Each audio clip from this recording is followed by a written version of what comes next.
economist Vivian Foster, Chief Economist for Infrastructure at World Bank. Vivian, the floor is yours. Thank you, David. I don't seem to be able to share my PowerPoint. I don't know if anyone on the other side is able to project it. Hi, Vivian. I've just given you presenter privileges. Can you try again? Okay, share my, okay. Ah, yeah, okay. Oh, lovely. Is that visible? Yeah, that's perfect. If you just click on, there we go, perfect. Excellent. Thank you very much, David, and thank you so much to the government of South Africa for your kind invitation to participate in this important dialogue. I suppose that my role on the panel is to bring a wider international perspective to the conversation. And in particular, I was asked by the organizers to reflect on the impact of the COVID-19 crisis on the power sector around the world and how it may affect our plans and strategies going forward. So that's what I would like to do in the next few minutes.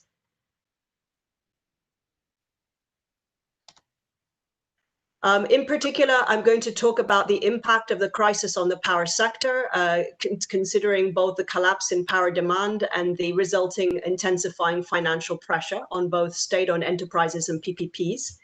And I'd also like to review the government policy response to the crisis in the power sector. So let's begin by just taking stock of the magnitude of the impact of the economic downturn on power utilities around the world. The World Bank, we've been trying to monitor the impacts that this crisis is having on the power sector. And we, as you can see, looking at different regions around the world, you see Sub-Saharan Africa there, the second in the list, that the reduction in power demand has been quite substantial.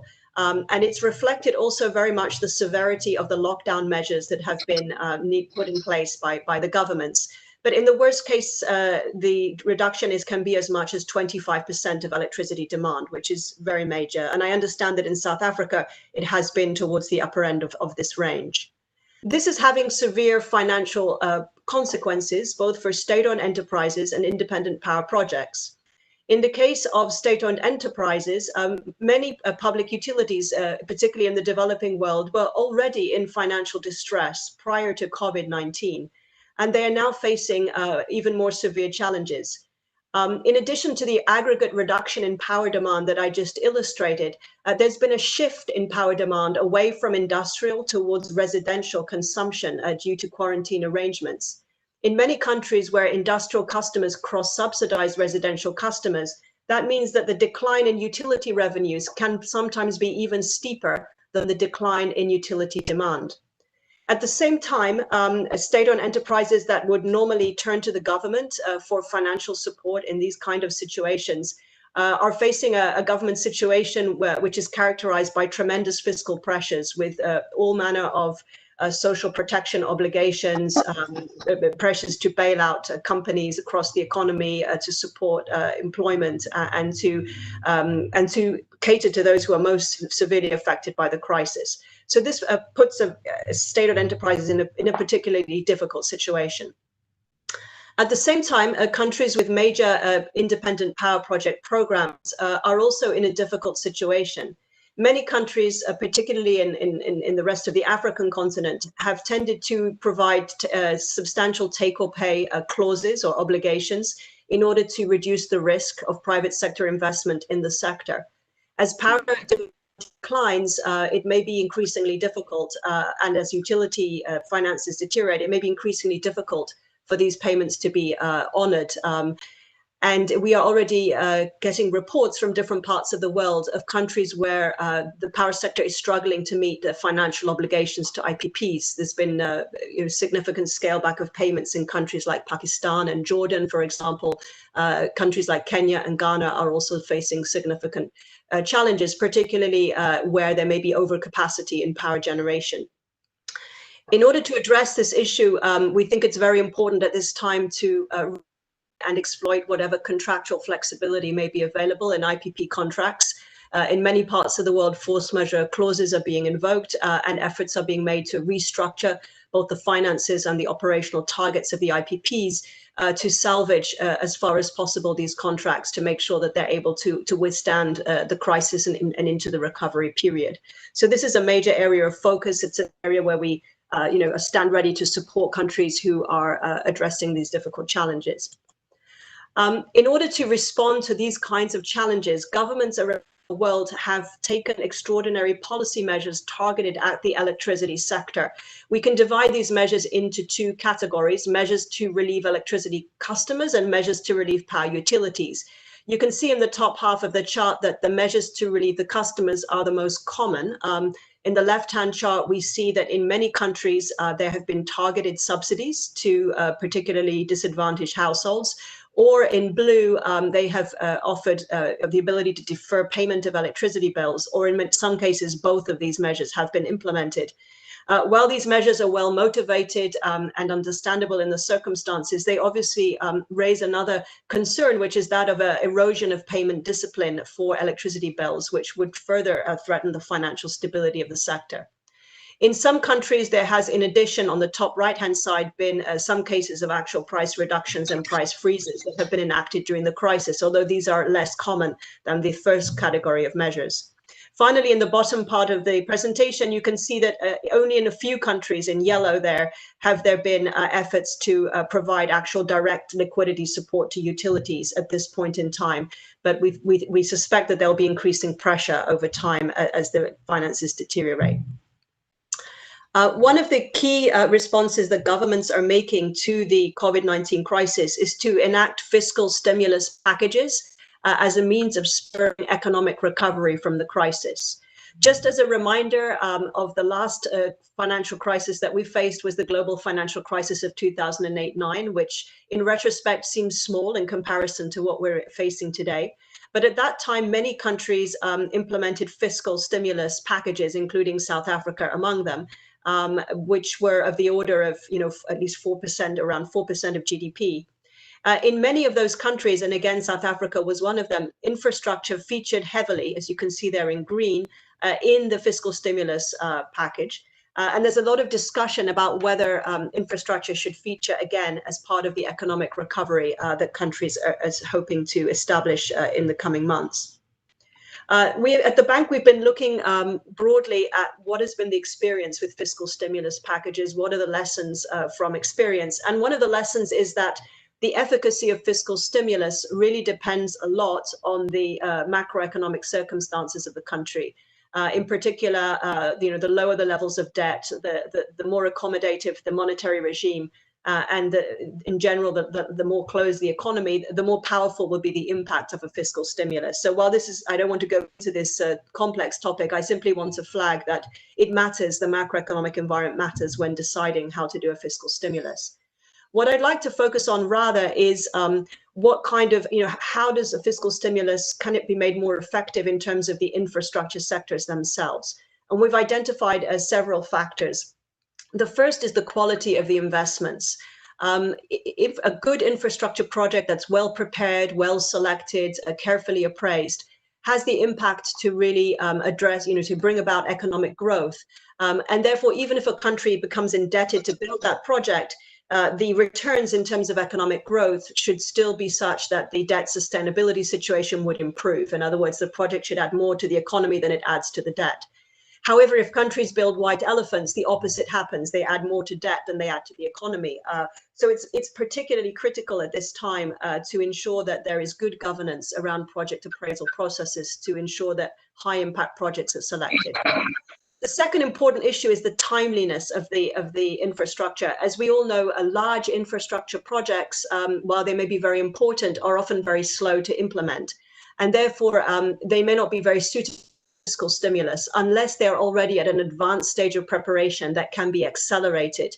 Otherwise, one looks typically for more shovel-ready projects. These can be more small-scale, simple public works interventions that are also then more widely distributed across the economy. The other issue I wanted to mention is the nature of infrastructure. When governments adopt fiscal stimulus packages, they usually have a particular policy objectives in mind. And sometimes those policy objectives are not necessarily mutually compatible. When we look at government's experiences with fiscal stimulus, we can discern 4 different types of objectives. There's short-run employment, long-run growth, green recovery, and social inclusion. Depending on which of these objectives is paramount, your selection of infrastructure would vary. So I'd like to just maybe highlight that some of the lessons from the global financial crisis stimulus. In Indonesia, we saw a particularly successful stimulus program because they managed to disperse 90% of the resources within a year and created an estimated 1 million jobs. In China, there was also a good fiscal program, but analysts have subsequently questioned whether all of the investments were as efficient as they could have been. Whereas in the US, the fiscal stimulus program suffered from very slow implementation. It was delayed by a year, so by the time it came in, it was too late to have a real effect on the crisis. So here are some of the lessons of the recent past. I'd now like to end by talking about the different types of stimulus objectives that governments might have and how the energy sector could feed into those. So first of all, if the government's preeminent objective is short-term job creation, then infrastructure differs greatly in the number of jobs it can create and how cost-effective those jobs are. So, for example, some of the renewable energy projects, which may be very important from a green recovery perspective, are relatively expensive per job created compared to, say, projects that target rural electrification or building energy efficiency retrofits. I think all of these aspects are relevant to South Africa. If we turn to the second objective, which is infrastructure to support long-term growth, here, if the government's preeminent objective is to really, stimulate innovation, productivity gains, and long-term growth, then the kind of infrastructure you might choose would be more the high-tech type of infrastructure. We are, as you know, in the midst of this 4th industrial revolution with a huge number of waves of innovation taking place across the economy. I just wanted to highlight here China's 2020 fiscal stimulus program recently announced, which is going to focus on new infrastructure, meaning 5G digital networks, ultra-high voltage transmission lines, intercity high-speed railways, electric vehicle charging infrastructure, as well as data infrastructure. So if that is the objective, then again, it's a different type of energy infrastructure that needs to be prioritized. And finally, I'd like to talk about the green recovery. There's been a lot of talk about the green recovery. As we know, in the short run, the COVID-19 crisis has actually reduced carbon emissions and local air pollution due to the economic downturn. But many fear that as the economy rebounds, we may experience something that people are describing as revenge pollution, meaning that in the haste to stimulate the economic recovery, commitment to environmental goals may be weakened. And we may shift towards dirtier technologies, particularly given the low oil price that we're currently experiencing, as well as the higher costs of capital and the more limited availability of capital, all of which could militate against the choice of cleaner technologies. So if the government's predominant objective is to stimulate a green recovery, then there are many things that can be done in the energy sector to support that. And I'd like to distinguish between investments, choices of investments in the dark green hexagons, and supportive policy reforms in the light green hexagons. So in particular, the types of investments that might support a green recovery could be the renewable energy plants, the storage infrastructure that needs to go with them, as well as the transmission investments that are needed in order to make renewable energy accessible to the grid.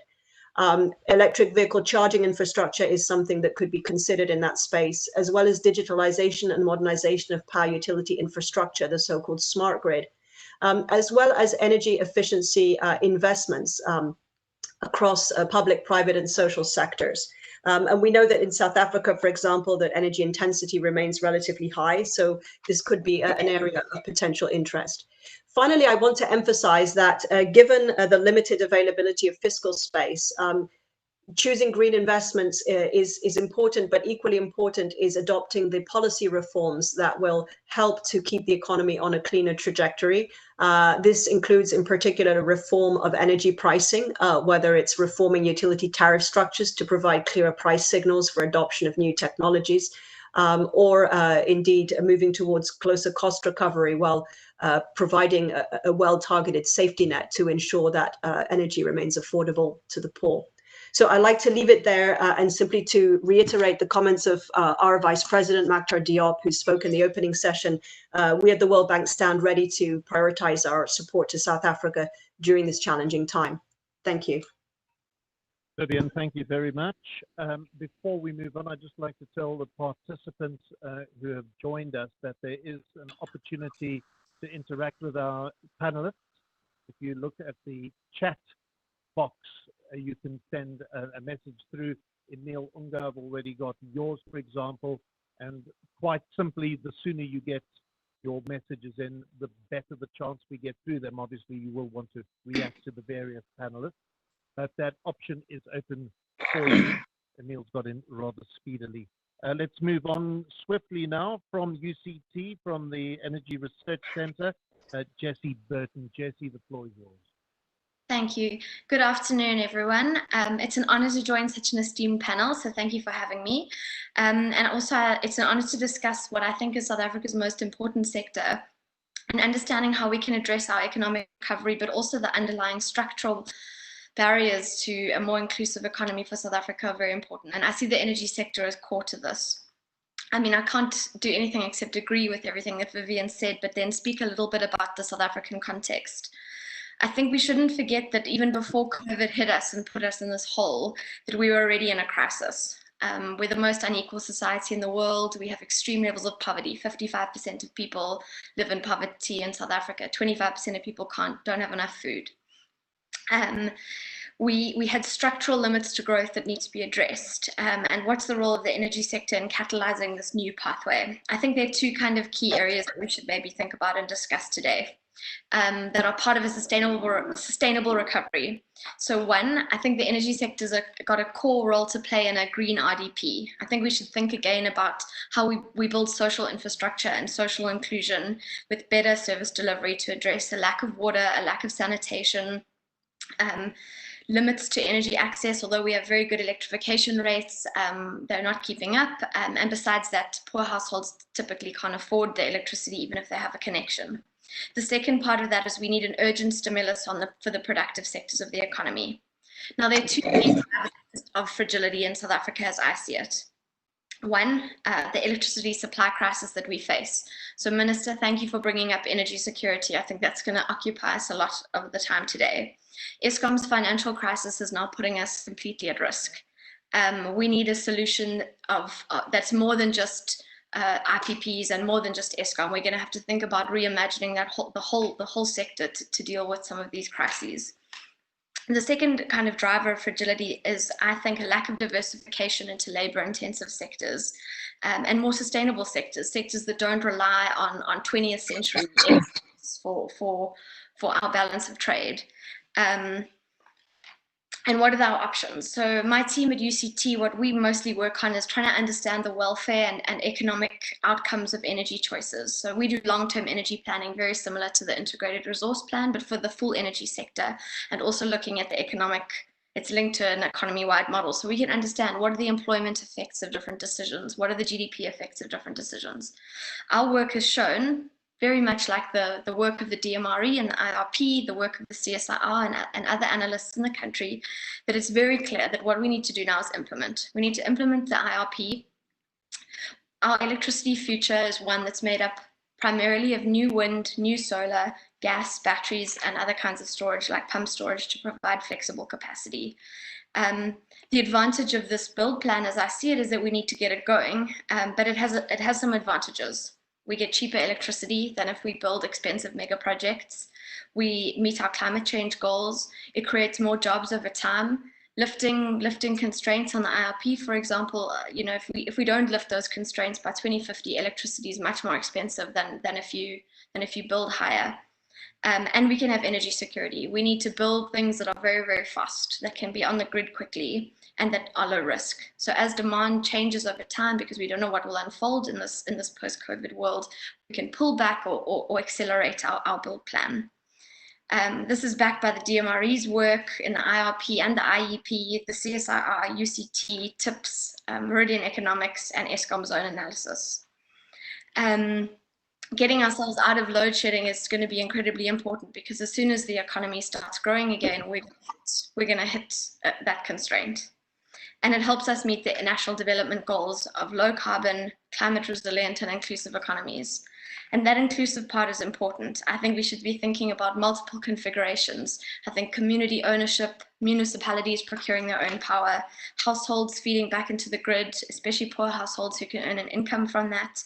I think that would be really rethinking our transition for justice, to make it a just transition.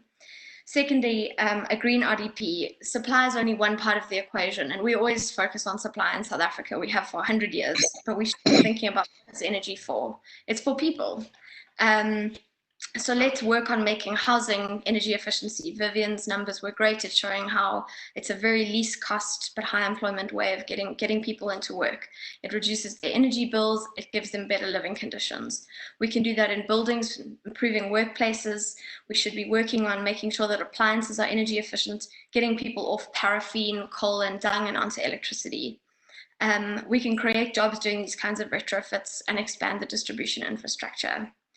At the same time, we should be thinking more than just energy, but what does energy feed? It also feeds the transport sector, for example. We need a transport sector that's energy efficient and also inclusive. So we should be looking at buses, making our rail systems work, getting our building smart charging infrastructure for electrification and non-motorized transport. And for me, this is really what a just transition is about for South Africa. So we need to protect coal workers and communities as this transition happens. We need to make sure that there's retraining and there's new economic opportunities in coal-dependent regions. But we also need to make sure that we're making a labor-intensive economy that works for the and not just the few. Thank you. Thank you very much for that, Jessie. A lot of food for thought. Let's move on to our next panelist. And if the secretary's like a racehorse, one can get up the starting stalls. If yesterday's conversations anything to go by, the Executive Chairman and Chief Executive Officer of Parkway Group, we welcome Thabiso Tenyani. Thank you very much, David, and to the Minister for having opened up this. But having listened to the symposium today and all the opening by the President, I'm going to be very direct in saying my concern is we are like a country that's about to take off, but there is not enough fuel for that jet to take us off. And there is no well-experienced that are there ready to take us to the destination of choice, because I had expected that the President would have told us that what is the policy direction that we are taking, facing the situation that we are facing currently. Therefore, then, as my other panelists and colleagues, you have already mentioned, I want to start by saying, in order for us to have a constructive discussion, we need to be open and honest about where we are and acknowledge the reality that we are facing up with. In regard to, if we speak about energy, energy is the blood in the veins of the economy, the same as water it is to the human body. Therefore, then, if you look at energy only from an electricity perspective, it's a myopic and a shortest, not a right way of looking at it. When we talk about energy in this context, we need to take into consideration the IRP, which defines the roadmap for the electricity. But in it, we need to take the gas master plan. We must be clear around how do you want to utilize gas as a game changer in the country. But to that, we then also have liquid fuels master plan. Those three create what we call an integrated energy plan, which I'm happy today that the Minister that is looking after that is today in our presence. But where I want us to be honest, it is in regarding the electricity infrastructure. In particular, we always say that Eskom is too big to fail. My point is that rhetoric is unfounded. Eskom has failed and it has failed our country. If we are in agreement with that, we can then therefore determine what solutions are going to be the alternative in us moving forward. Because it is clear that Eskom says I have 50,000 megawatt capacity, but the energy availability factor of Eskom as we speak today, in its recent report, seem to be saying I am sitting at below 70% energy availability. Now, if we do not appreciate that we do not have energy which drives any economy, the wheels of this economy won't turn if we don't have energy. And that is something that I think we need to be able to look at and accept, that we have one of our monopoly utility, which is still vertically structured, and it has failed. So in order to move forward and stimulate this economy, where should we start? Because it's like someone is saying to us, your car is broken, and you are saying, listen, I'll keep on driving and trying to fix whatever that is in the engine broken. Instead of saying, can we find an alternative car and take this one to be fixed? Eskom is 97 years old. You may want to take it into the most specialist for it to be operated or retrofitted. The reality of it is, as it comes out of there, it will still walk slow because it's old. So now we are very happy that we have a minister that came and concluded in bringing in the IRP last year. But that IRP is not the be and the all. It's just one component of energy, because if we do not look at the entire plans, the NDP said we should pronounce as a country that in 2018 we need to be clear as to whether we're building a mega refinery or not. One of the biggest consumption in a recovery is electricity. So if you issue the plan of the electricity, while you have not concluded about the size of the refinery that we are bringing, there is going to be some shortfall. In the record of the decision for NERSA that has came out on our minister having then made a determination on the risk mitigating program, Eskom's views was we need 4,000. The determination is saying 2,000. That in itself, there is lack of coherence upon the appreciation of what is it that is sitting in front of us. However, it does not mediate the fact that the IRP will probably close that particular gap. But I want to appeal to the minister in saying the same agency we put in changing the regulations in like 3 to 2 days on the COVID situation which we're facing up with, can we take the same in the electricity crisis that we are facing up with? Because it will tend to move us much more better. Because if we're not looking at energy from an integrated perspective, we are seeing a lot of our refineries being converted to import-export terminals, which job losses. Load shedding also. The cost of unserved electricity ranges between 2 to 3 billion a day, which that by itself creates deindustrialization and increases job losses on top of the 29% unemployment that we are sitting with. When we have post-COVID, we'll be sitting above 40% because the type of job losses that we then had on the impact of the lockdown is increasingly so. Eskom has already pronounced that during COVID, Minister, we are already having load shedding. So it is clear that when we open the economy, it's gonna then be worse than what it is. So therefore then, if gas is going to be the alternative. You should already, and we are very happy, Minister, because we do know that you engage your counterparts in Mozambique in order to say 1 + 1 must be 5 and not 2, because you want to then look at this ESCOM situation in saying, how do I address the current load shedding gap? But also, if we want to talk about the just transition is unique in every country.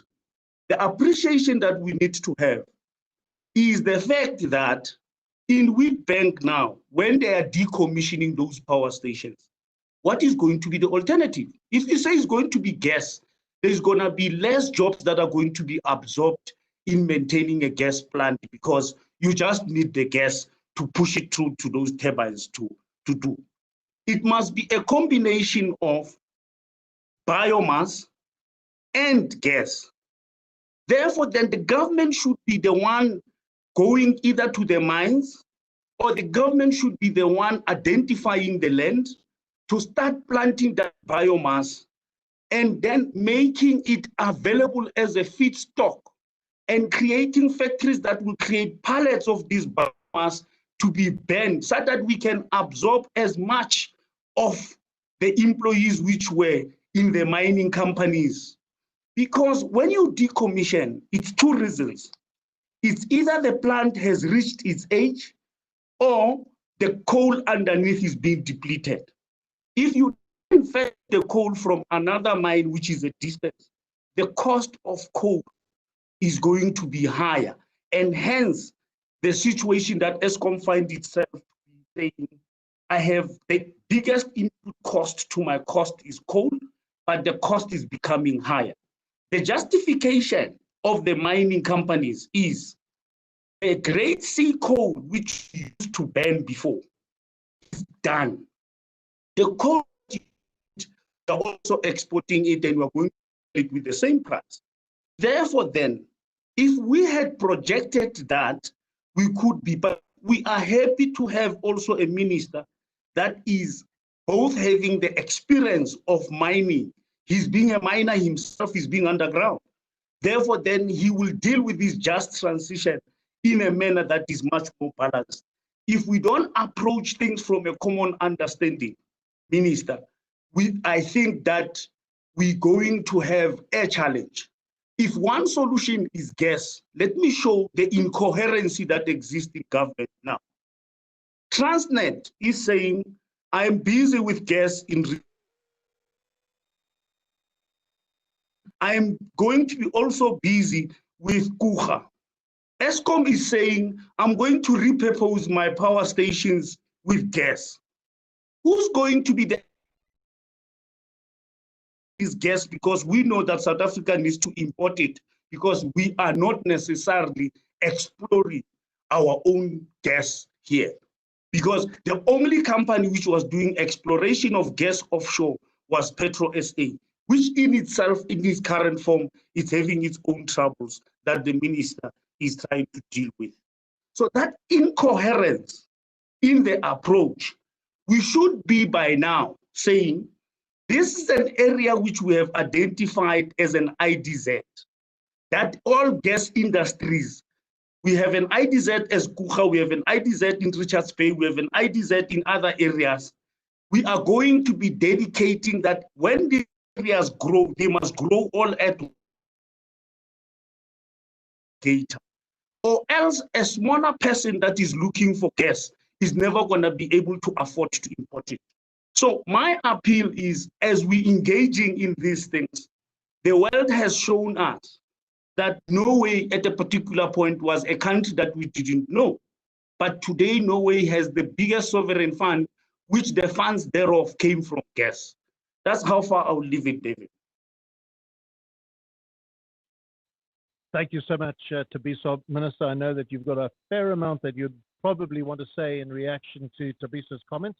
I'm going to put a buffer between you and Thabiso just for the moment, because we've got our last panelist, but not least, as they always say, the head of the Independent Power Producers Office, Tshipiwa Magoro. Tshipiwa, the floor is yours. Good afternoon, Minister. David, sorry, I'm having a problem with my webcam. I hope it's okay. I can continue with just the audio with no visuals. We want to see you. We don't know you, Shipio. Now we'll arrange another session. So I'm not too sure what went wrong here, but I will continue in any case. Good afternoon, Minister, and good afternoon to all the listeners. Yes, we're coming from the IPP office. We want to provide some of the solutions here. We've had all the challenges, and the energy challenges in the country are real. And being an energy intensive economy, we know the constraints that we had. And I think everyone has spoken about the challenges that we had even before COVID-19. And in a way, I think COVID-19 helped us to go through this winter, with a bit of energy, with no load shedding. And we know that post COVID-19, we'll probably be back to where we were before the pandemic. So, but my point here, I'm just going to focus on the IPP office as a unit. The office has been created back in 2010, by the Department of Energy to facilitate procurement of energy from independent power producers.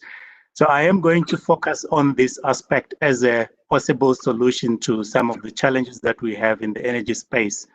I know the challenges are multitude, but this is the one aspect where we can harness on as a country and solve some of these challenges. So some of the highlight from the office, we have managed to sign up about 112 projects from IPPs with a total contribution of 6,400 megawatts. 4,400 of that is already in commercial operation. To date, we have generated about 47 terawatt hours into the grid, which helps us to mitigate about 47 megatons of CO2 emissions. We have created 50,000 job years throughout the country. Total investment, 209 billion in the industry, 42 of which was foreign direct investment. We have managed to create about 33% Black ownership in this space of the IPPs, and 9% of which was through the community trusts. And of late, following the bid window 4, we have had all 9 provinces now with footprints, at least one project from the IPPs as far as renewable is concerned. Social economic development spending of about 400 million, that is to support the local communities. There is still a lot of work to be done in this space, and we all know that, and which is why the next 10 years has to be different. I must also say the office not only look at the renewables, they also facilitate procurement of other technologies as well. We also had the coal program, which unfortunately there are still legal challenges relating to environmental approvals. But we work basically as mandated by the department in terms of our procurement. As I mentioned, there are challenges which I think are worth highlighting, especially in the economic development space. As much as we have made a lot of progress in the procurement of IPP power, the area of Black ownership, local community participation, that needs a lot more focus going forward. The same with local content, localization, industrialization.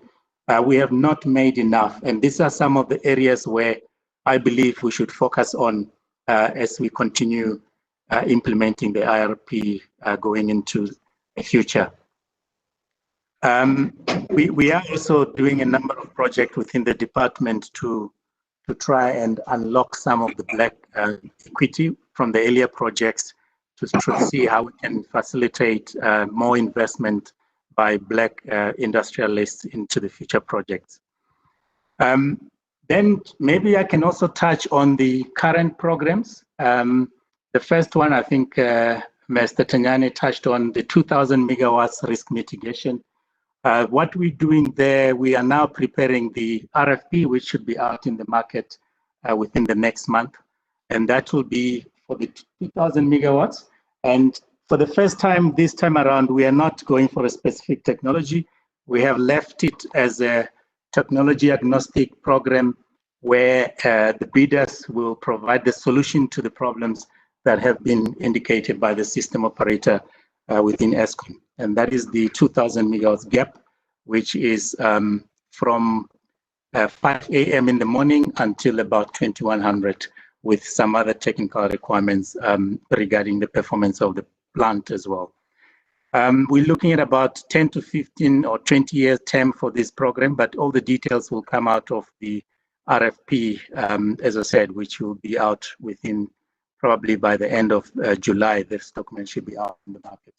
So it will be fuel and non-fuel based technologies, accommodating all of them, depending on whether these technologies are able to solve the problems that have been highlighted by Eskom. And then in addition, we also looking at the determination that the minister issued in February regarding the RFP, which we will be working on within the next 12 months or so. That is in relation to the second determination tied up to the IRP 2019.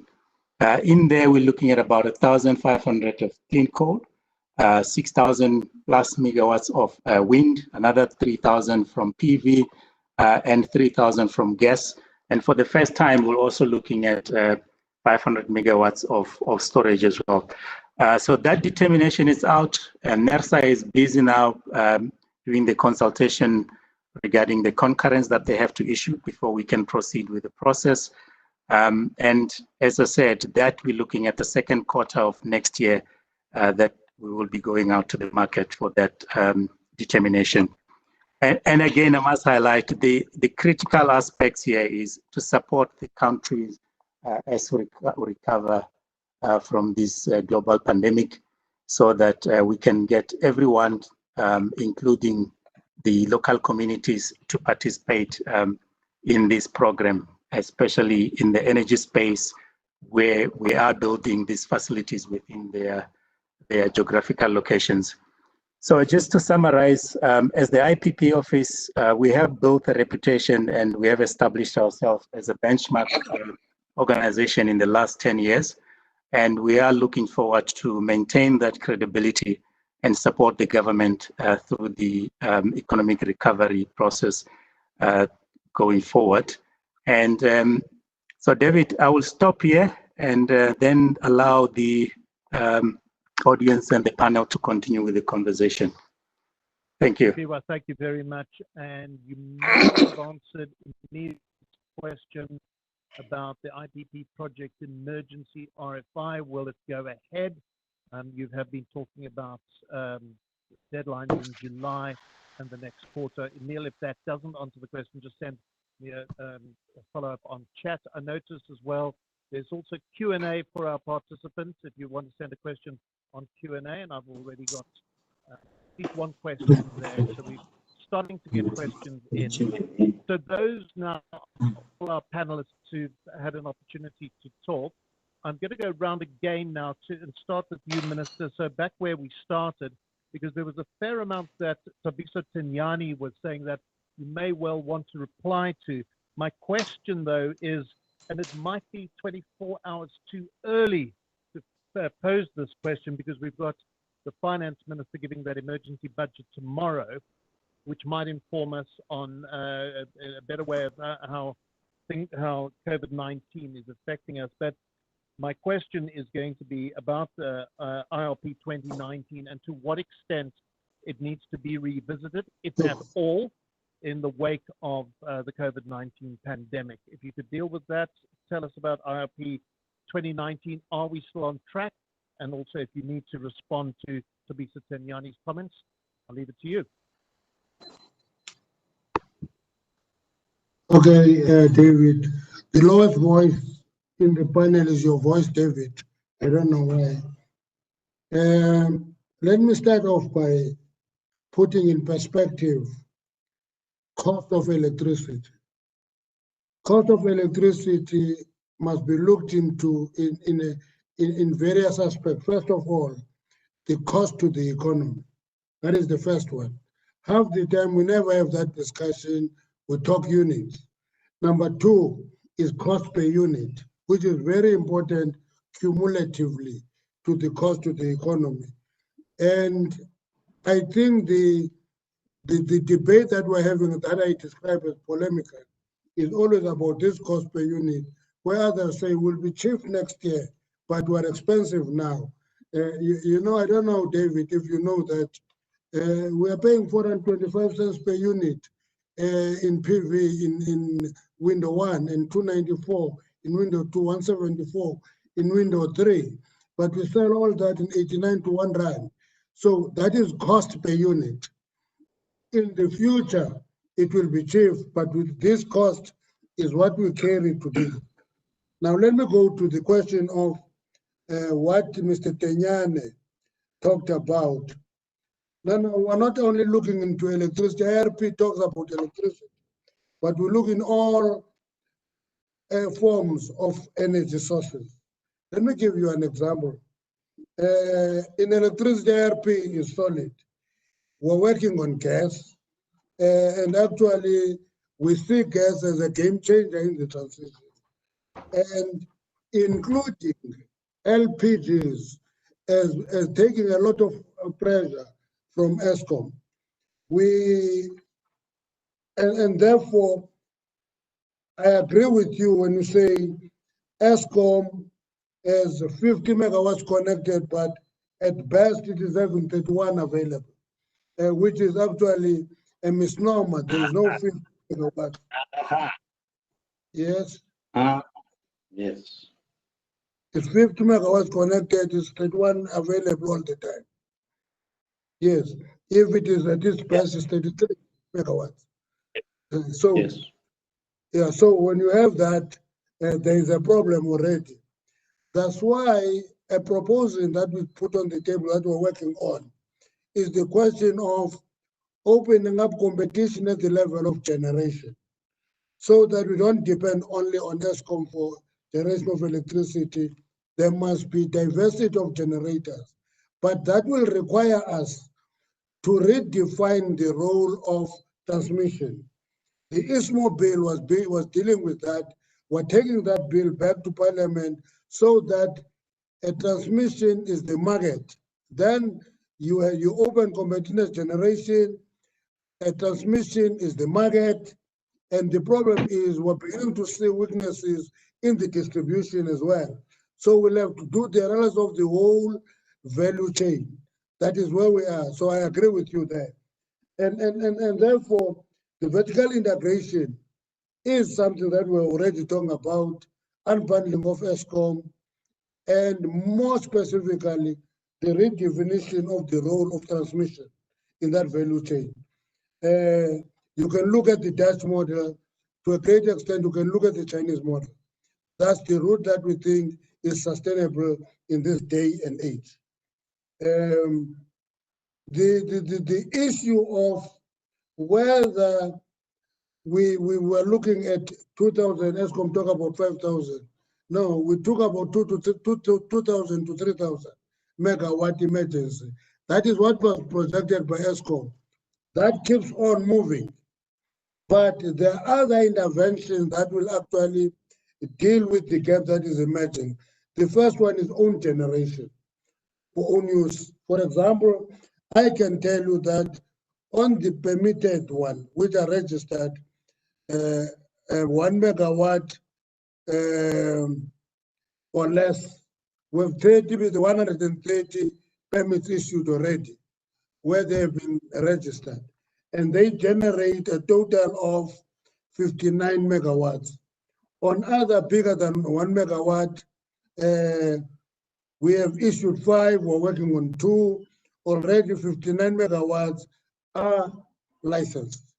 So we're beginning to open up the own generation. It is going to close that gap. Number 3, gas is going to be a major factor. We're in peace discussion with Mozambique. It's our neighbor, they have a lot of gas. We're also exploring. Total has found gas in Bulpata. and we're expecting the 2 blocks of Petro SA to give us gas. So there's a lot of exploration happening. Shale gas in the Karoo promises to give us additional gas. So we're not only looking at electricity as if it is the be and all. What is it? It's The be all and end all. Yeah, so we look into the whole range.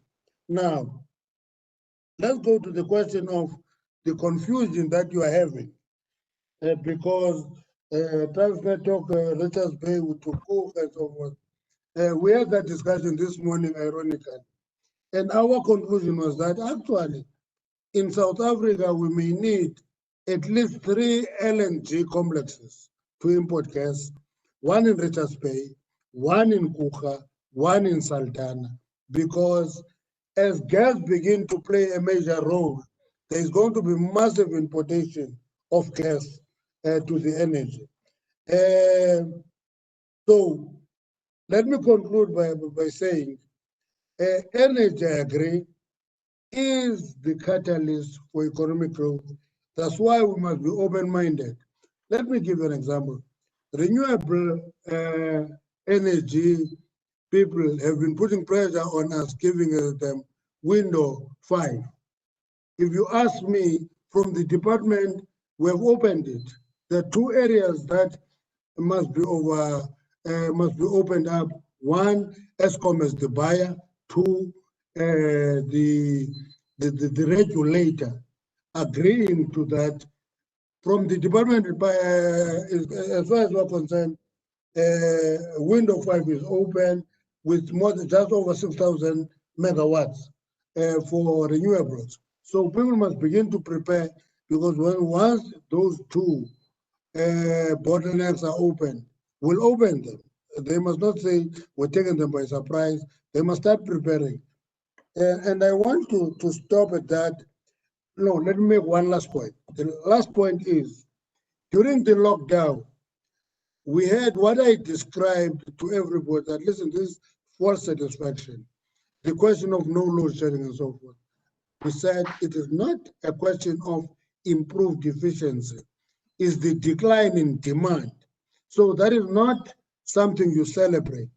That's why we didn't close any refinery in energy. We opened all of them, but ultimately 4 were closed because the demand at the end of the pipe was almost non-existent. So demand is quite important as you talk to the supply side of energy. Let me leave it at that. If need be, I will come back. Minister, thanks so much. I hope my microphone volume is a bit better now, and you can hear me. It's better now. David, can I come in? Yep, please do. Go for it, Tabiso. Minister, highly appreciated in your response. And I'm highlighting this from more a broader perspective. But let me bring to your attention where we're sitting. And government is government is government. The 6th administration, we still look at it as government. 2013, there was an amendment bill introduced. Government is government. Government is government. Yes. So in 2013, there was an amendment of, there was a bill that was introduced for the Mineral Petroleum Resources Development Act. 2014, it went to the National Assembly. 2015, it went to the National Conference of Provinces. The president didn't want to sign it, returned it to the Assembly in 2015. 2016, it was in the Assembly. 2018, it was in the national provinces again. The new minister came in, that bill was dropped and abandoned in 2019. On the 24th of December, everyone celebrated in the industry when you were gazetting another new bill of the upstream petroleum. In May the 7th, then the minister issues another statement that is not aligned to the bill that we all were celebrating and excited that now it's becoming clearer because, Minister, we've been waiting for 7 years, and I speak as an industry that I'm also into gas. Therefore, then it is concerning that it took 7 years, the bill was abandoned. There is GAMP, which we worked on, we abandoned it. There is liquid fuel master plan, which we never concluded it. So really, what we are saying as the industry to you, Minister, is there is a lot of investment we put the basis of policy certainty. The policy uncertainty makes our plans to be very difficult. And this is just the appeal. It's not to say that you are not looking at issues in the broader context. And I appreciate that response. However, I'm saying, Minister, we wish like we could continue to engage on a continuous basis. It must not be the symposium that brings us closer to you as industries that we have emerged in South Africa. Emily, Thank you, David. you have been running away. You have been running away. We've been calling you. David, can I jump in here? You're Yeah. on mute. Thank you. Thank you to both of you. This is really interesting, and I just want to make a comment as an a person who works with energy planners. It's very, very complicated and difficult to do integrated energy planning, but I think South Africa needs an IEP. We need to be thinking about the intersection and the integration of all these different sectors. Doing a GUMP on its own or this on its own, you lose a lot of the subtlety and the trade-offs and the important questions of what happens in different sectors, but also what are the advantages of doing something through electricity versus gas, or gas versus electricity, or gas versus coal for heating and industry. And all of those things need to be assessed. What I think in this context, in this conversation about gas, we need to think about two things though. One, what are the global trends around this, especially in terms of getting finance? So for coal, it's very, very difficult to get finance for any longer, unless it's from a Chinese bank usually, because many asset managers, insurers, and other kinds of financiers have exclusions. It's sometimes just for coal, it's often for coal and gas. So in the context of us thinking about a big gas expansion plan, how is that gonna work?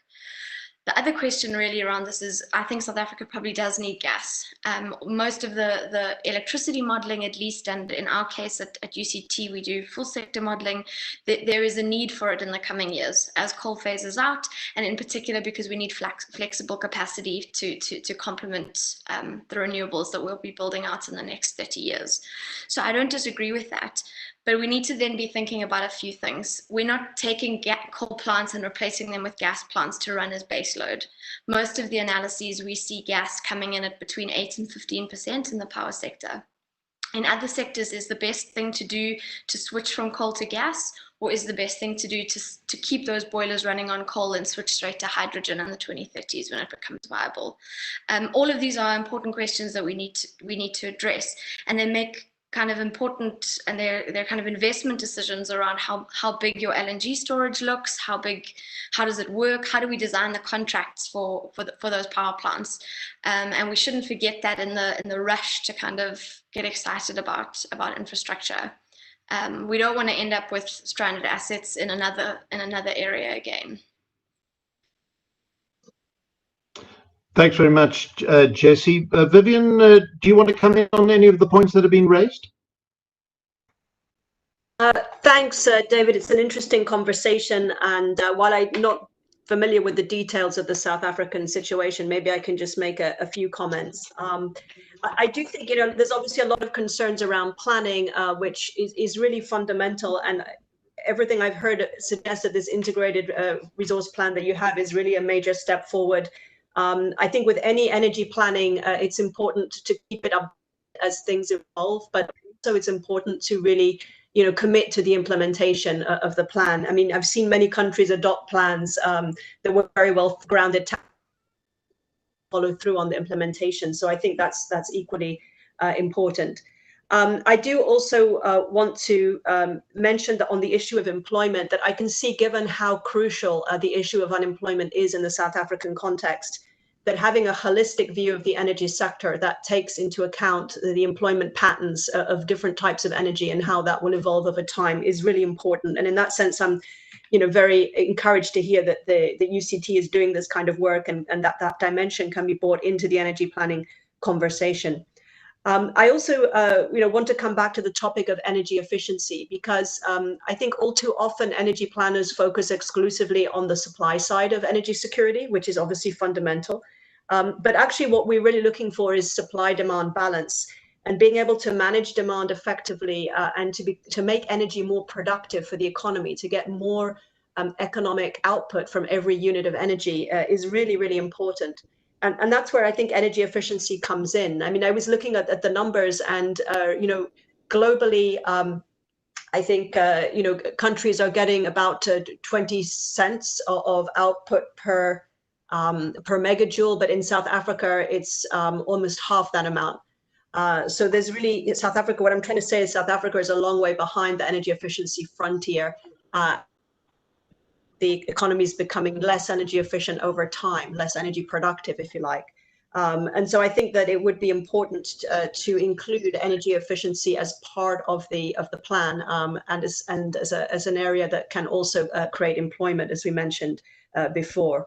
I think in any energy plan, diversification is important. But also complementarity between different types of energies. And I think that's where the issue of gas being a more flexible resource than some of the more traditional fossil fuels is relevant in a country that has really world-class renewable energy resources at its disposal. I think the other thing I wanted to point out is just how successful South Africa's IPP program has been. It really stands out on the global stage as one of the most successful and best designed programs. It's exciting to hear that you have potentially another 15 gigawatts in the pipeline there, and that you're maybe moving towards a more technology neutral approach. I've seen that happen also in other countries as the renewables have matured and become more cost effective. So I think you have something that's you can really build on there. I think that when in countries that have large established incumbent utilities, such as you have in South Africa, I think a successful IPP program can be a way of rebalancing, the sort of the market power, if you like, because over time, if the new energy is coming primarily from IPPs, over time the position of the incumbent will naturally reduce, and there'll be more competition and less kind of market dominance, which is usually quite helpful in terms of improving performance and creating pressures to improve performance. So those are just a few observations. I do think that finally the issue of inclusion, we haven't talked very much about inclusion, but Jesse mentioned it earlier. And my understanding is that South Africa had an incredibly successful electrification program in the early 21st century, but the progress has started to plateau. I think you're still at around 91%. So I think efforts to improve rural electrification, perhaps using decentralized technologies and taking advantage of the solar resource, could be another important area of focus. Thank you. Vivian, thank you for that. I've got some questions through on Q&A and on chat. I'm going to go through those in a few minutes. So to our participants who are watching this debate, get them in and we'll start going through them. Minister, if I could just throw one question at you. You may not have got my first one, but because of the low volume. But in your opening comments, you spoke about the important role of nuclear and gas. Jesse's been talking about the issue of gas as well. If I could just ask about nuclear, in the National Development Plan, it does flag the warning of the expense of nuclear. And given the economic devastation that's been wrought by COVID-19, how significantly does nuclear loom on your radar now as we count the cost of shutdown?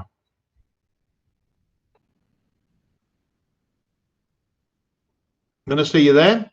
Yes, I'm there. We got you. The first thing we must appreciate is that we have Quebec in our energy mix. Is the most efficient and most reliable and most cost effective actually the lowest cost energy to Eskom is from Quebec. Despite all the things that people say in engaging, that it is too expensive and all that, it gives us energy at 40 cents a unit. Now, the first part of the project is to extend the life of Quebec by 20 years, from 2024 to 2044. That program is on the way, and it is going to happen. Team has been put together. It is going there to deal with that issue. Number two, if you read the IRP, we are actually counterposing our proposal to the 2010 IRP proposal of 9,600 megawatts. We say no, we will purchase nuclear at a pace, price, and a rate that the country can afford. That's what we're saying. And that's why we talk of modular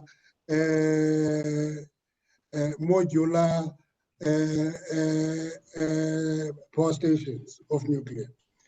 It is quite big in our picture that we should have, because we don't just need nuclear for lighting.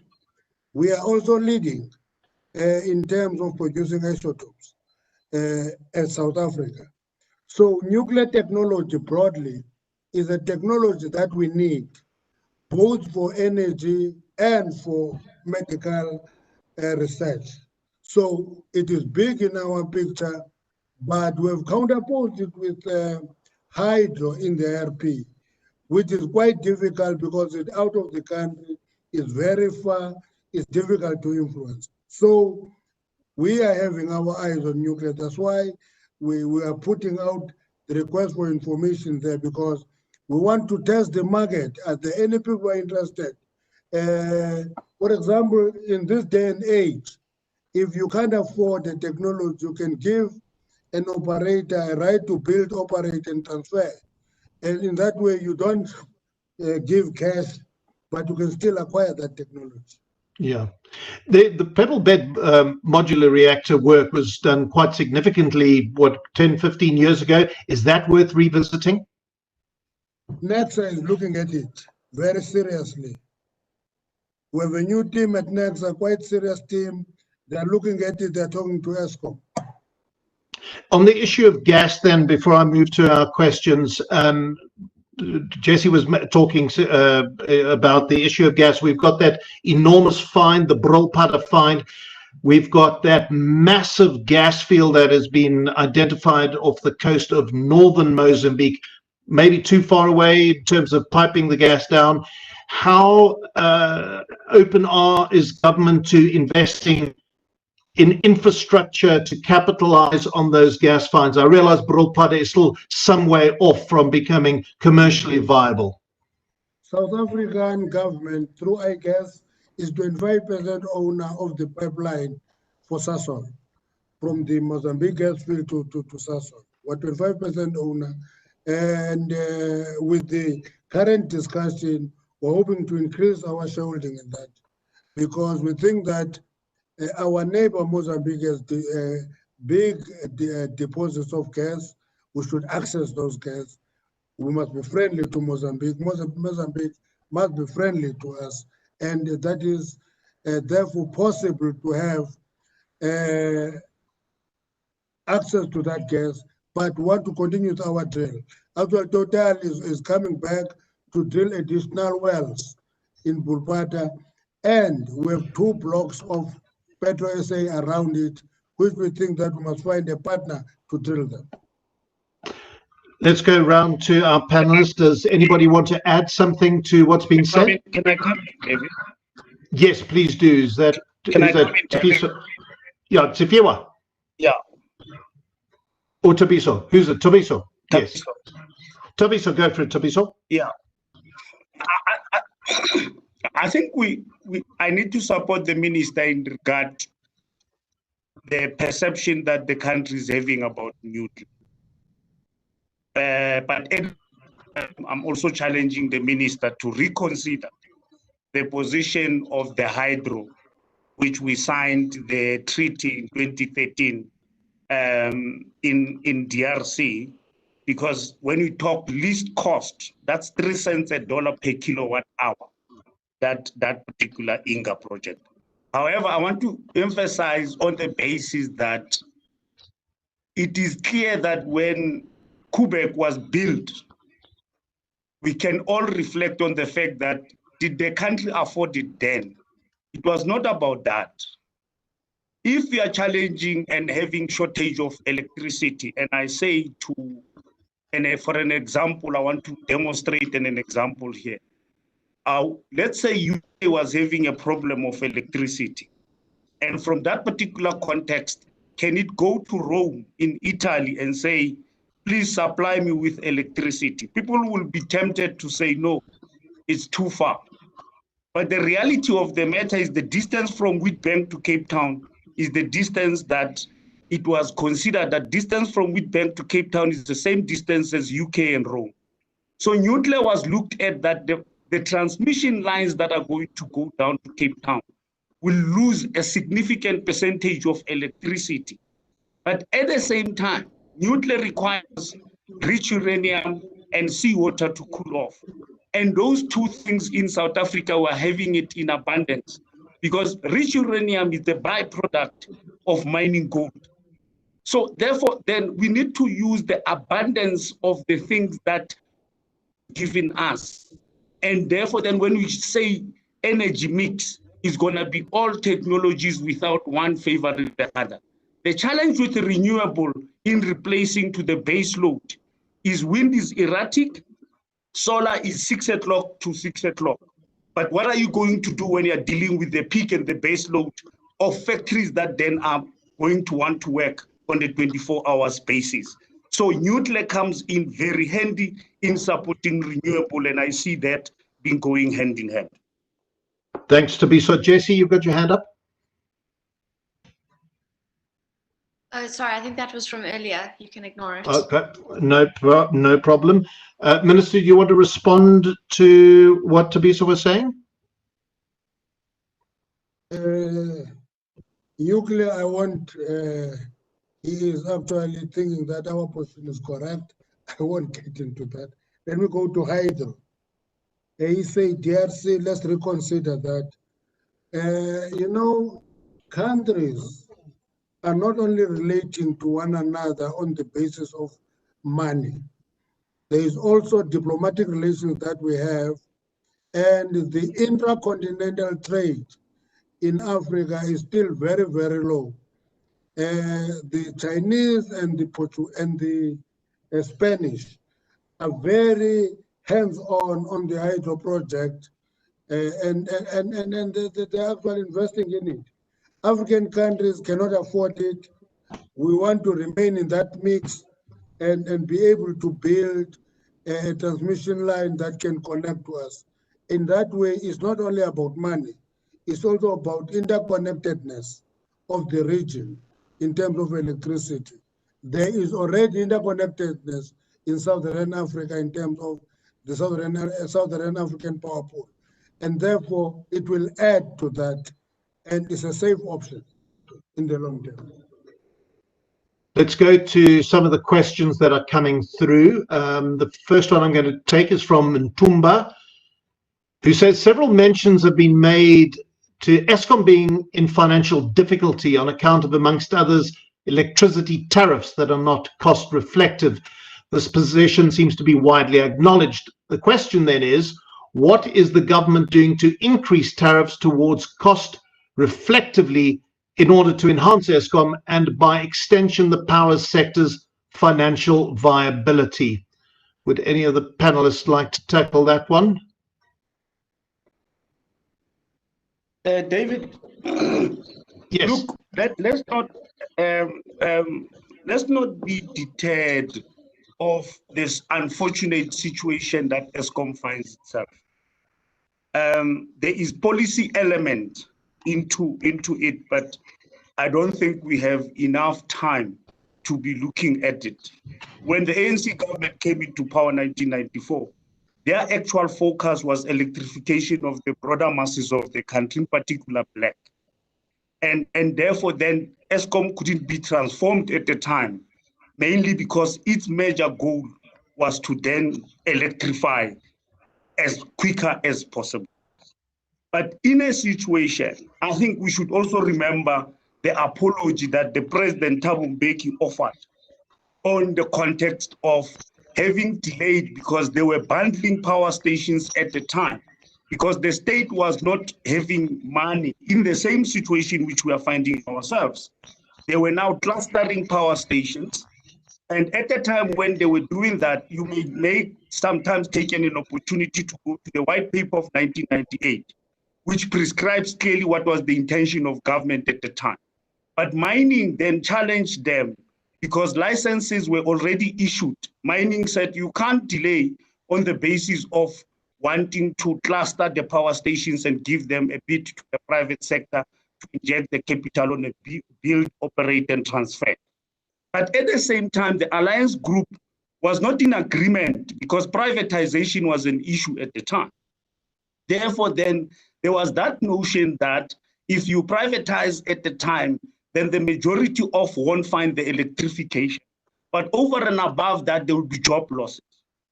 Because the ISMO bill was packed, as the minister has reflected on, because it was a question of, if we then take out transmission for the whaling tariff now, when we need to invest as much, is it right or wrong? Because the Midupian Kosile, the decision was made at that particular point. So the steepness of the Eskom still, if you compare it to other utilities, the only thing is the steepness of their increase of the tariffs and the unpredictability thereof for business to be able to project themselves as an input cost. So we need to have a context into that particular situation. Thank you. Does it? Can I add, Yes, Minister? If we can add? Yeah, please do, Minister. No. I think we should broaden the discussion on the relative expensive cost of electricity. It is because around 1993, it was among the 3 lowest cost electricity in the world. It was competing with New Zealand and Canada at the bottom. And because of that price of electricity, it was a trigger for industrialization. You must remember we're coming from an era of import substitution industrialization, and electricity was used as a tool to attract industrialization. That is gone. Now, the cost of electricity is quite high. If you want to see it, look at it at minerals that are exporting raw commodities that used to process them here, whether it is manganese or chrome, because the price of electricity is much higher than electricity in Asia. Then they take raw commodities to Malaysia, to Indonesia, to China for processing. Even when there was an idea of putting export tariff on those exports, companies calculated and discovered that the tariffs were costing less than the electricity. So the issue of electricity is quite important. Lastly, the ISMO bill. The argument that made the ISMO bill to be shelved was that you don't create a market when there is no industry. There was a monopoly. So you're creating an industry for what? And therefore we said, it can't be. That's why we say, as we take the ISMO bill back to Parliament for consideration, it should be going hand in hand with opening competition at the level of generation. Thank you. Minister, we've from Clela, who's the CEO of the NOA Ambrose Park Oil Terminal, saying, please advise on your plans for liquid fuels like diesel and petrol that are used in 80% of transportation energy and also in industrial manufacturing energy, since our refineries are old and operating below capacity. So your plans for liquid fuels like diesel and petrol, have you got a view there?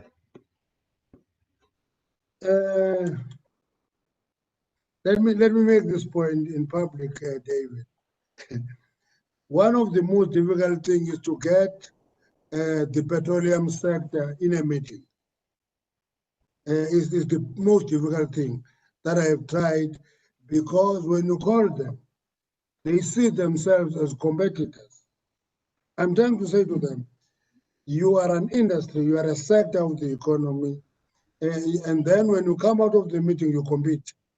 If they can overcome that weakness, we can have a more constructive discussion with them, because it is a discussion that we must have with them. One of them, I won't tell you who, came to us and said, we want to close our refinery. And we asked them one question: what do you want to do with the refining capacity in our economy? And he gave me a long story. I said, I think let's look into the broader question, because there is a refinery plan for Richards Bay. We'll finish the pre-feasibility, we're going to build that refinery. Do existing refineries wanting to close and convert their refineries into import depots, what is the impact of that on the economy? That discussion we still want with them. Jesse, you want to add something there? Yeah, can I? Jesse had a hand up. I'll come to you, Tabiso. Jesse? Thanks. I wanted to go back to the question of Eskom, because I think this is really, really important for our sector. Please do. Of the Eskom challenge is enormous. I don't think we can just wish it away. This an entity that's already had 150 billion rand in bailouts. It puts the other SOEs to shame, and it needs more. It's got another 56 billion coming this year. And one of the great paradoxes here is that we don't have cost-reflective tariffs, but we also, for many years, didn't have a grip on costs. And so it felt like if you raised tariffs, it was just going to disappear into Madupi and Kusile and corruption and coal contracts that have got risen at twice the rate of inflation over the last 10 years. But I think that that's starting to change, and it seems like there's a concerted focus on tightening up in Eskom, which means two things. We're going to have to raise those tariffs. Even if we decide to subsidize industries, I'm not saying that that's a good thing, but that must be a policy decision that happens outside of the entire tariff regime. You know, a lot of the kind of our competitors, places like Indonesia or Vietnam, they don't have cost reflective tariffs either. So there's huge. I mean, I think in Indonesia, it was a $4.5 billion subsidy to electricity consumers from the state last year, and growing, very similar to Eskom, in fact. But to deal with this debt balloon, we're going to have to do a whole lot of things. Tariffs are going to have to go up, and there's going to have to be a set of packages that are put in place. And those could be many things. We could use renewables and put a royalties levy on a royalties regime in place on renewable energy to try and subsidize the just transition. The minister's looking crossly at me. We can think about things like the director recently mentioned. Vivian, I'm not cross with anybody. I'm not cross with anybody. You shaking your hand. I thought, oh, we're going to have an argument. No. Director recently mentioned that Eskom's exploring a refinancing deal related to climate finance. They're going to need every single building block that they can put together to manage this transition.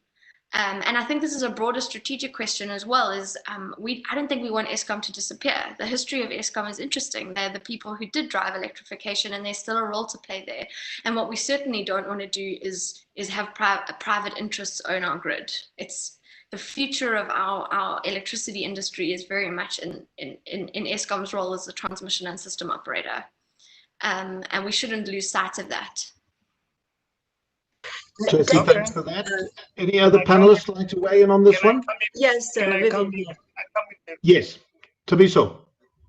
For the first time, I want to fundamentally disagree with my panel colleague, because when you talk about increasing the tariff from where it is already, and with the unemployment that we have, it does not mean those unemployment that we have in South Africa is a consequence of low skills and the low levels of numeracy and all those. we need to be cognizant, and as the minister was saying, that the cost-effective tariff is something critical. And I'm saying this to you in disagreement that there will be certain people, and in their majority, it is the poorest of the poor that won't afford those tariffs. So clearly, I think what this fact of wanting to hang up to something as old, it's like saying to old cars in South Africa, in Cuba, because of their situation, all the cars there are old. And they kept it because at the time when sanctions were imposed to them, they couldn't able to bring in car manufacturing. They instead increased their parts to be able to fix those. So this thing of South Africa hanging up to ESCOM is something that we need to look at it. And I had the minister pronouncing on the second clean utility. He must move on that. We must have an alternative. This car is old. The wheel is just going to pass you on the freeway driving because showing you that the car is old. That's the first thing. The second thing that we need to take into cognizance here is when we come up with alternatives, we also need to look at the fact that if electricity becomes the biggest input cost into productivity, where does it place us as a country to compete? Because we are now in a global village. We are no more isolated. As the minister has indicated that if you beneficiate a metal that we are mining from South Africa and you put a cost of electricity that is higher, the end cost of that particular product to the world is going to be so high that you cannot able to compete. So therefore, then the issue of cost-effective electricity is one that the country must just say, let's deal with load shedding because the cost of unserved electricity is too massive and is deindustrializing our industries, which are expected to go into beneficiation or manufacturing. But in terms of that, we then need to, one of the things I want to appeal to the minister and ask, why are we excluding ESCOM from being part of the IRP? Why? It's a generator. Why are you depriving ESCOM not to have a wind farm? Why are you depriving ESCOM not to have PVs? Why are you depriving ESCOM to take advantage of the roadmap of the country? David. Yeah, Minister, you want to respond? Yeah. Tell David to go and read the IRP. Please ask him nicely to go and read it on ESCOM and renewables. You heard the minister there, Tabisa. Please go and read the IRP. And I'm asking nicely.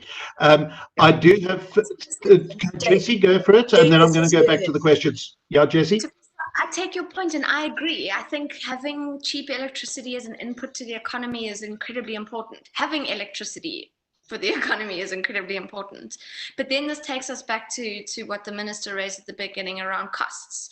And I'll admit I have an ideological predilection for state-owned enterprises, but we'll leave that aside. Part of the reason that Eskom's tariffs have risen so steeply and that there's this huge funding gap is that Medupi and Kusile cost R1.70 and R1.90 per kilowatt hour. Now we're suggesting to build nuclear at a similar sort of price, whereas renewables at current prices will be 70 cents. So if we want to talk about a least cost pathway and encouraging, economic development, then we need to really, really engage with this quite deeply. And all of the modeling, which is built, and you build up costs in a model. It's not like we're putting in an LCO, we put in capital costs and operating costs, and we characterize exactly how each technology works. And it builds a system. And in all of these system analysis by the CSIR, by Eskom, by the IRP, by UCT, wind and solar and pumped storage, batteries and gas provide the cheapest future for South Africa. That's very clear. I mean, I can't say it more persuasively than that, other than everybody has the same finding and it's consistent.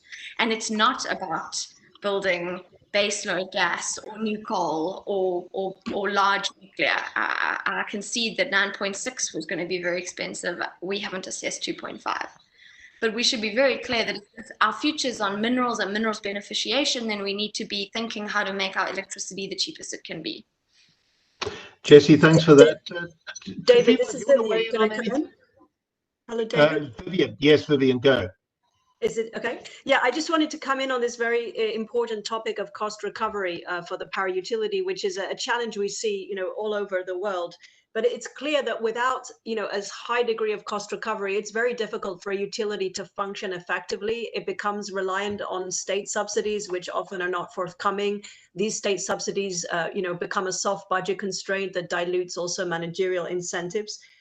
So we think it's really important to find a way to get closer to cost recovery. But I think there are two basic challenges. One is the social contract. For people to be willing to pay cost recovery prices, they have to feel that they're getting an efficient service, that management isn't wasting the resource, and that they're also getting a quality service. It's very hard to get people to be willing to pay for an unreliable service. And so usually we advise countries to get to some kind of basic degree of performance on efficiency and quality and reliability of service before going aggressively after cost recovery.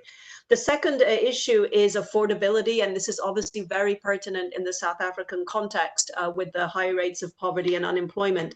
Whatever tariff reforms are undertaken have to really look at what is objectively affordable for low-income households. There are various kinds of lifeline tariffs that can be put in place, or even better, there can be welfare system support that can be provided to cover electricity bills. So we encourage countries to sort of separate out the social issues, which are very, very important, and make sure that they are separately addressed. But I think the most important point is this point about keeping the costs down, particularly in view of South Africa's vocation as a minerals economy and the energy intensity of those activities, which makes the whole economy very sensitive to the price of energy. Subsidy is not the solution in the long run, but a much more efficient power system is. Vivian, thank you for that. Tifiwa, we haven't heard much from you. Do you want to react to anything that's been said so far?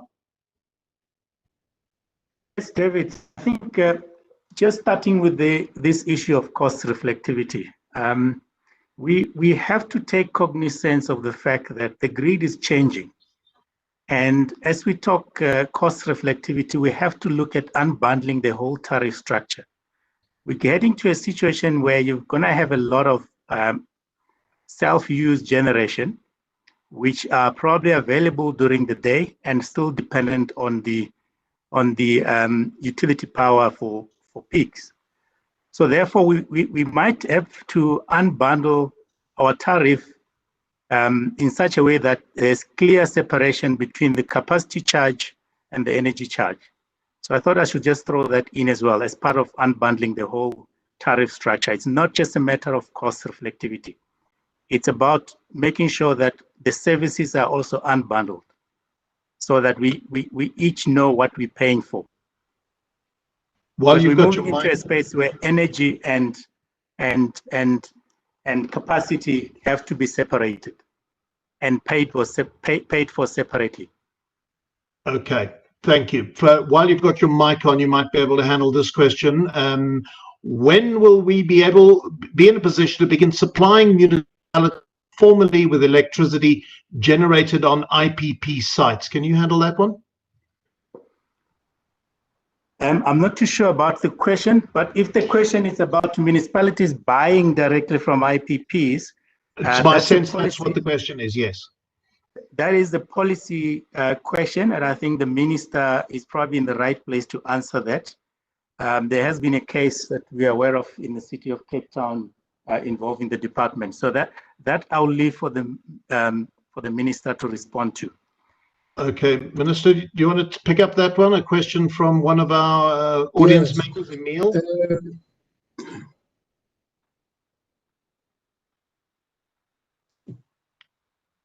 Have you got it, Minister? There you are. David? Yes. No, I don't know if people have read the regulations for that. We've published them for comment. That we're opening up that municipality can buy their own electricity. They can self-generate. They can partner with whomsoever. The only complication that we're going to have there is that if they buy from me as a renewable company and I sell them my electricity and it is coming with a down, that is actually a transaction in its own. And therefore, I will have to get a license and trade with that down. If the town is building its own electricity, that is self-generation, it can go ahead. That is already open. So you don't need to ask actual a regulator out there for comments. People must comment on the regulation. Now, David, can I just appeal to the panelists? You see, this thing just says cost reflectivity, and it says renewable are cheaper. You know, that is actually interesting in the sense that some of the people who always argue for one technology always talk of cheaper as an anticipated reality than current reality. That in future, renewable will be cheaper and so forth. I think we should desist from that. There is no technology that will survive on the corpses of other technologies. Every technology is open out there to grow. Renewables have been given the biggest bulk of growth. They must use that and grow and contest other technologies. They must not pray for their death. Let's go back to the questions. Ntumba has asked this question: if gas is to replace coal as base load supply, contemplating variable renewable energy in the near future, how far are we in establishing the enabling physical gas infrastructure, pipelines, etc., given that Eskom is under pressure to decommission coal soon? Any of the panelists like to field that one? Okay, so I come again. You want? Why not, Minister? Go for it. Can I? Oh, okay. Let's go, Minister, then we'll go to you, Tabiso. Let Tabiso go first. Okay, Tabiso, go for it. Yeah. Look, I think given that it is now clear that the Saldanha, Kucha, and Richards Bay are identified as areas where gas infrastructure is going to be, what's then going to follow is the aggregator and the country saying how much gas are we going to require, because before you can do your estimate on your pipeline, what informs that is the number of molecules you require to pump those power stations, which then informs you. If you do it the other way around, then you are going to have a suboptimal infrastructure in the country. The type of, what we know for the fact is the Remco pipeline gives servitude that we can duplicate that and put another pipe. What we know is there's a multi-product pipeline for Transnet that lands in Heidelberg, for instance. We can use that servitude. What we know is there's a Lily pipeline that then has a T-junction in Secunda. We can use that. And Kucha can therefore then supply the coastal areas. And you can even regard that Kucha, then the distance is closer to Mossel Bay and start doing the pipeline.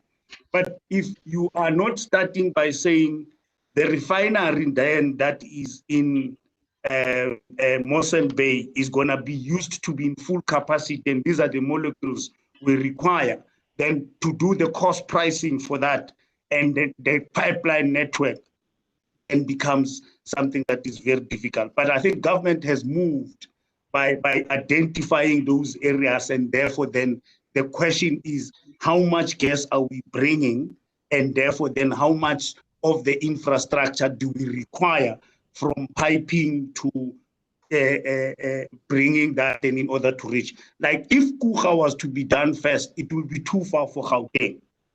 But if you're building it in such a way that you're saying Kucha will serve the coastline, and therefore then Richards Bay will serve Natal, but also it's nearer, it's about 500, 600 kilometers to Gauteng. Therefore then you can avert certain things, and then we can able to put the infrastructure. But if you haven't decided exactly even how much does an anchor client like Eskom going to require from a gas perspective, then it becomes difficult, because I will build it in accordance of I need a gas to power station that only serves me and I'm able to pay and get the returns, while the country needs more. Because if you talk infrastructure, it's like a freeway. You don't build a freeway for the current traffic. You build a freeway on the basis of what you project 50 years from now. That is why we still have our freeways able to accommodate some traffic, but is now beginning to be smaller because the traffic is increasing. So infrastructure by nature is not calculated on the present value. You calculate it projected. That is why if you're looking at infrastructure, you need to begin to say, what type of South Africa do we want to see from an economic perspective? Because your demand line is informed by population growth and economic growth. But you can't look at it now when we are in recession and we are growing below, it's a negative growth. So if you are to provide an infrastructure projecting the current situation as we see it, we can't able to build any pipeline. But if we are projecting that post-COVID and going forward to 2050, this is what we project as the country. Therefore, then we will be able to then invest, as policy is also clearer, because policy direction in this particular regard, it's very key in driving the investment. Thanks, Thabiso. Minister, do you want to add anything there, or shall I move on to the next question? I think the debate should not be gas replacing coal. We must debate gas as a commodity that will be contributing to energy security. Because coal is not lying in a bed waiting for its date of funeral. You know, it is doing many things. They are looking at cleaner coal technologies, like your high efficiency, low emission. They look into coal-based method. They look into carbon capture and use. They're looking at something because they're a sector. They want to use their commodity for the longest period. So gas in itself must be developed.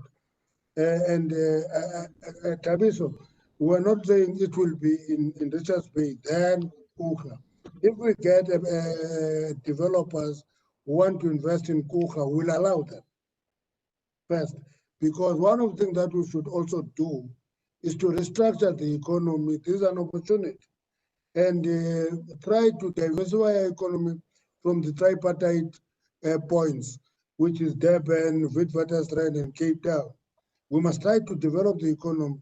If we can have an LNG in Kucha and develop a gas industry there and grow from there, let's do that, because it is a crisis that we're facing. And the president is always telling all of us not to waste the crisis. We must be innovative enough during this crisis and not wait for post-COVID. We do things now, prepare things now, we contribute now. Thank you.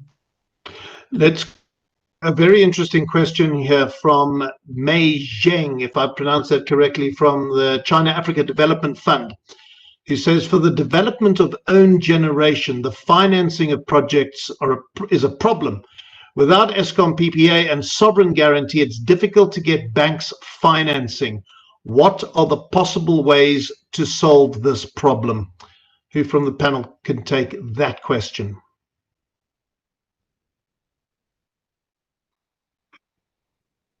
Can I respond to that, David? Yep, Thabiso. David, because we needed this sector of renewable, this is not just something that was done unplanned. This was the resolution of 2007 in Polokwane, and it also became a resolution in the 2012 on climate change. But I want to challenge anyone to be saying that if you go and build a 50 megawatt plant in Zambia now, you will not get a sovereign guarantee. The government of South Africa did that because it wanted to encourage a new sector to come in. You can go to Australia and want to build a plant there. You won't get a sovereign guarantee. So sometimes I think you find this complication of funding.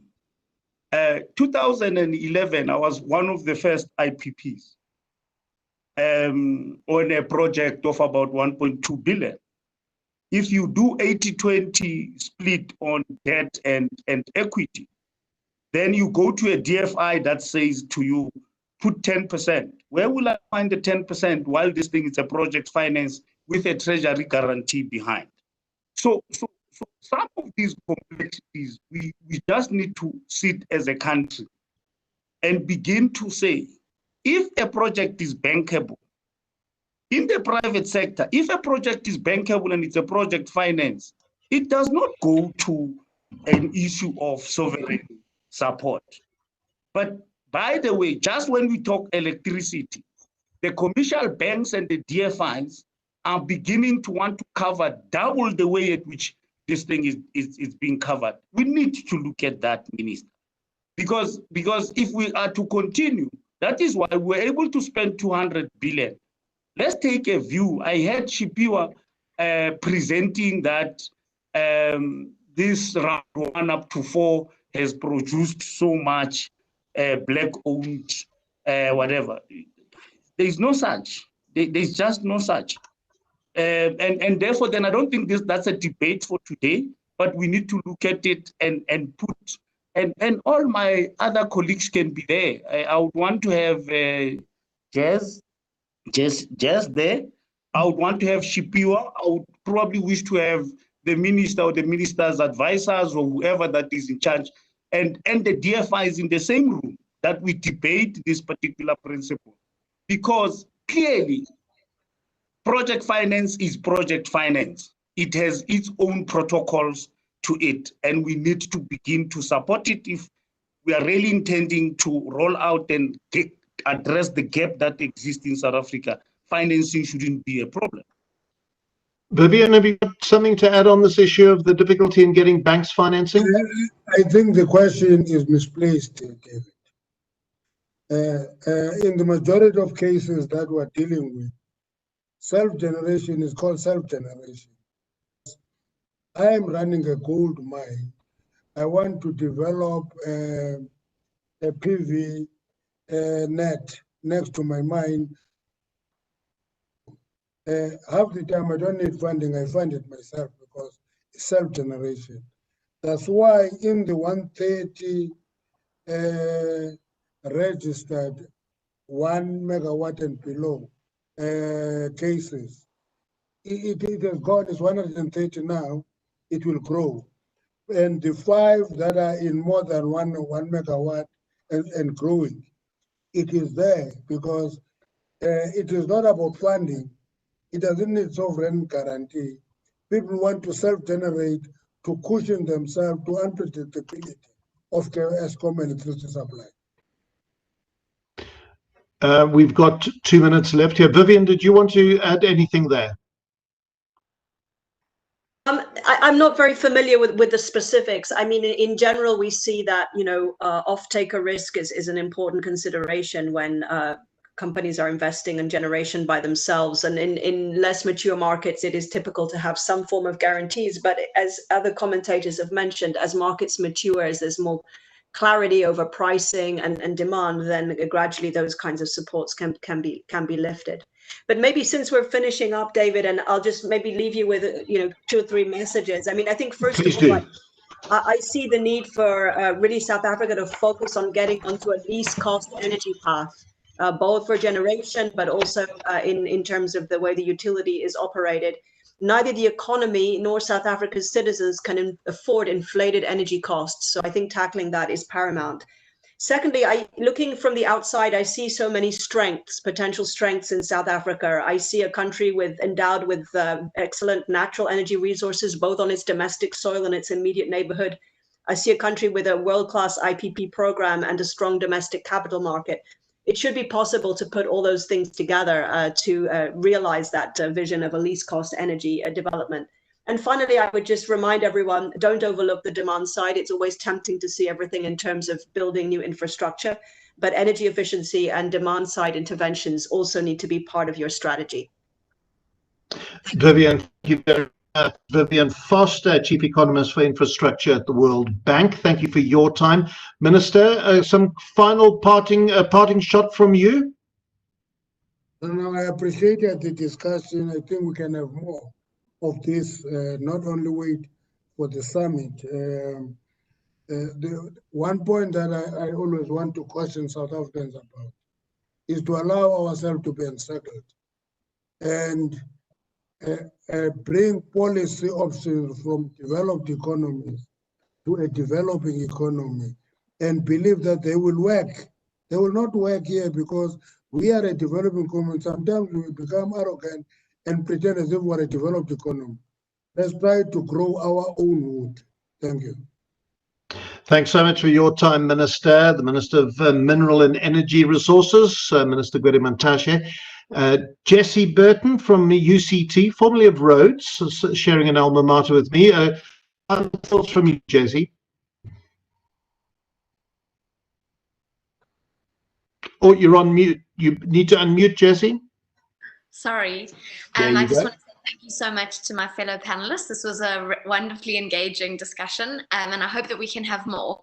I think that there's much to be done, and in the earlier session, in the presidential roundtable, you know, I was listening to a lot of the banks, the AFDB, the NDB, the World Bank, the DBSA, all talking how this is South Africa has the best program on the continent for renewables. We need to be environmentally sustainable. What can we do to kind of crowd in private sector investment? And I think we've touched on a lot of those issues today. And I hope that we can actually continue this engagement going forward and think about how to unblock what's holding us.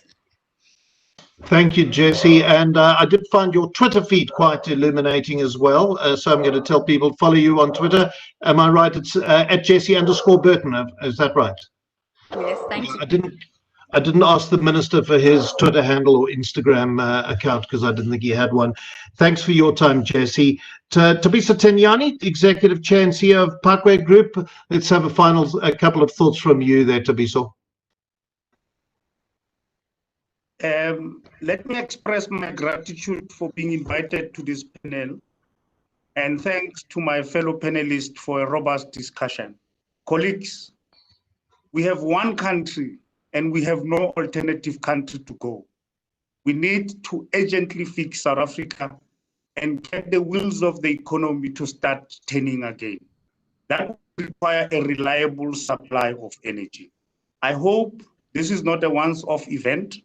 I plead with the organizers to develop an action plan that we can see being executed. For an economy to employ capital and labor, it needs some energy. Thank you, guys. Thank you very much, Thabiso, and I appreciate you poking the bear as you did in that discussion. And Tifiwa Magoro, I'm feeling bad that I didn't bring you in more often on this, but there were some motor mouths to contend with. Some final thoughts from you. It's all right, David. I'm hoping we'll have more engagement as well about this, because this is very important for the country. Yes, maybe just to emphasize that as the IPP office, we stand ready to support the government and the department in rolling out the procurement program. So I'm hoping that we're going to have more engagement of this nature via the SIDSSA to give more details of the upcoming programs. So thank you so much for the opportunity. Just maybe to emphasize again with regard to investment, whenever we talk investment, we always focus on the generation side and forgetting that there is a lot of need for investment in the distribution side of the electricity supply industry. So that is one area that is always neglected. So let's not forget that in future discussions. This is the message to the organizers. Chifiwa, thank you very much to Chifiwa Goro, the head of the Independent Power Producers Office. I do apologize also to all the people who sent in questions that we weren't able to get through. I think we got through a significant number of them, but that is our time up. And if Ditsego Tsebe, who's been fabulous from the presidency organizing this, I know she's listening to this, it may seem that this is the first conversation of many. I'm David O'Sullivan. Thank you very much for being part of this conversation, and bye-bye.